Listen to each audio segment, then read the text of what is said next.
Now, here's the second law that changed my life forever in network marketing. I learned the law of sowing and reaping.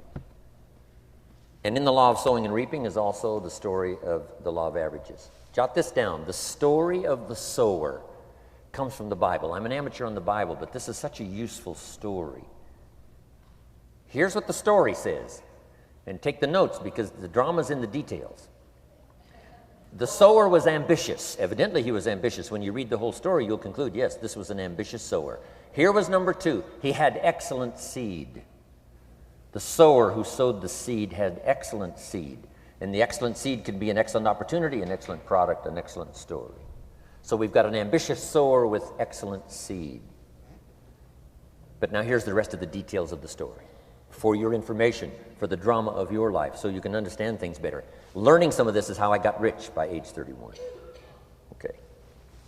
Number one, it says the sower goes out to sow the seed, but the first part of the seed falls by the wayside and the birds get it. So jot this down. The birds are going to get some of the seed. The birds are going to get some of the seed. Now you say, well, Mr. Rohn, what does that mean? Well, I invite John to come to a meeting. He said he'd be there Tuesday night. Tuesday night I show up, John isn't there. I say, John, I wonder why John didn't make it. Now I know the answer. The birds. The birds. John had this great idea of coming to the meeting to look at an opportunity, and somebody stole it and said, you're not going to go see network marketing. And he says, well, maybe not.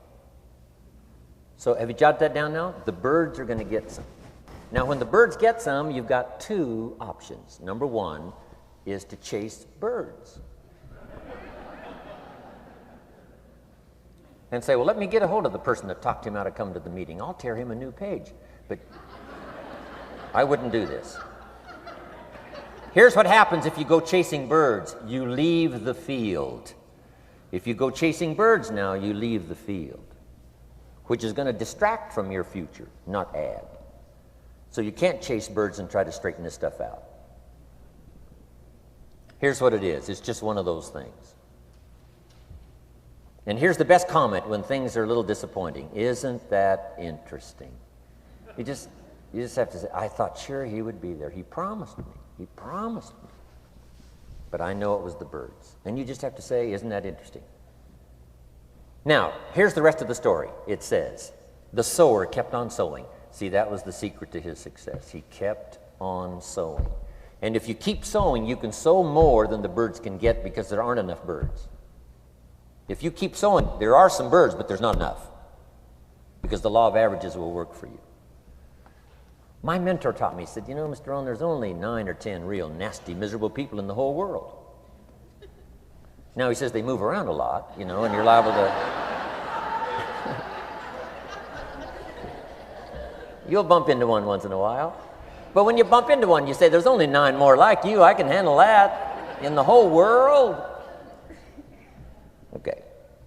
Now, here's what else it says. The sower now keeps sowing the seed. Now the seed falls, the story says, on rocky ground where the soil is shallow. And the rocky ground where the soil is shallow is not of your making, because you had excellent seed and you were an ambitious sower. So the rocky ground where the soil is shallow is not of your making. But here's what it says what happened. This time, the little seed that falls in the ground starts to grow, and the little plant starts to grow. But the first hot day, it withers and dies. It dies. Not an easy thing to watch. I finally get John started. Sure enough, 3 or 4 days later, somebody says, boo, and he goes,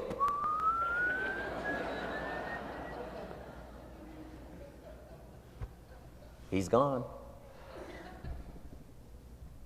Doesn't show up at the second meeting. And I say, I thought sure John would last a week. What happened? Jot this down. The hot weather is going to get some. And this is not of your making. Here's what you must say when that happens. Isn't that interesting? Wow. What can you do? The answer is nothing. You say, well, I'm going to try to change this. I wouldn't take that class.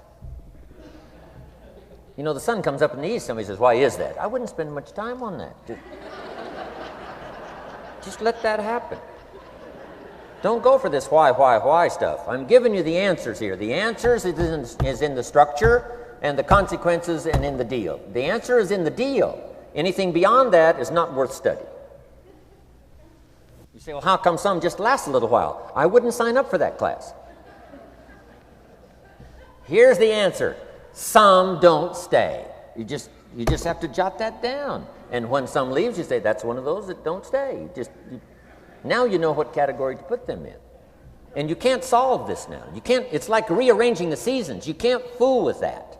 All you can do is cooperate with the way things are set up. I didn't set it up. You say, well, it shouldn't be this way. Well, when you get your own planet, you can rearrange this whole deal.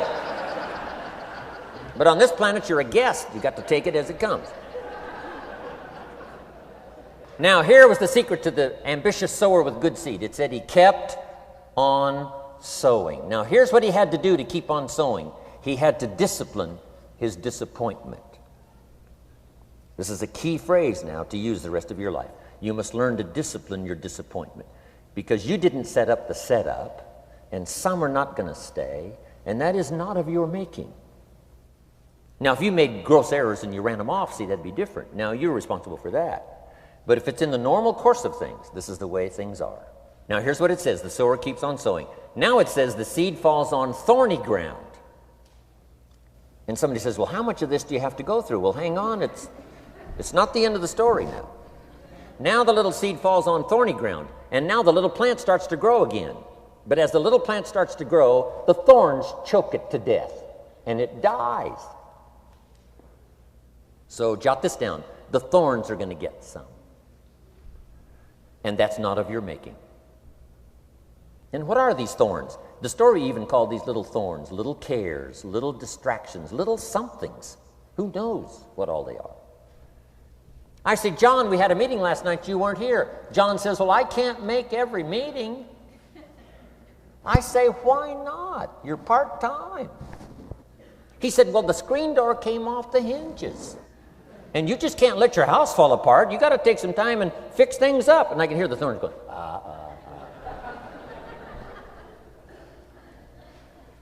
He says some extra trash had piled up in the garage. You can't let mountains of trash take over. You got to keep your trash hauled out. People who let little things cheat them out of big opportunities. People who let little things cheat them out of big opportunities. And you feel almost helpless. What could I do about that? And that's nothing. And you say, well, why is this? I'm asking you not to sign up for that class. Don't sign up for these why is this class. It's just the way it is, like winter following fall and spring following winter. So if you got that, the thorns are going to get some. But now here's the good news. Let's read the rest of the story now quickly. The sower now what? Keeps on sowing the seed, keeps on sharing the story, keeps on giving an invitation.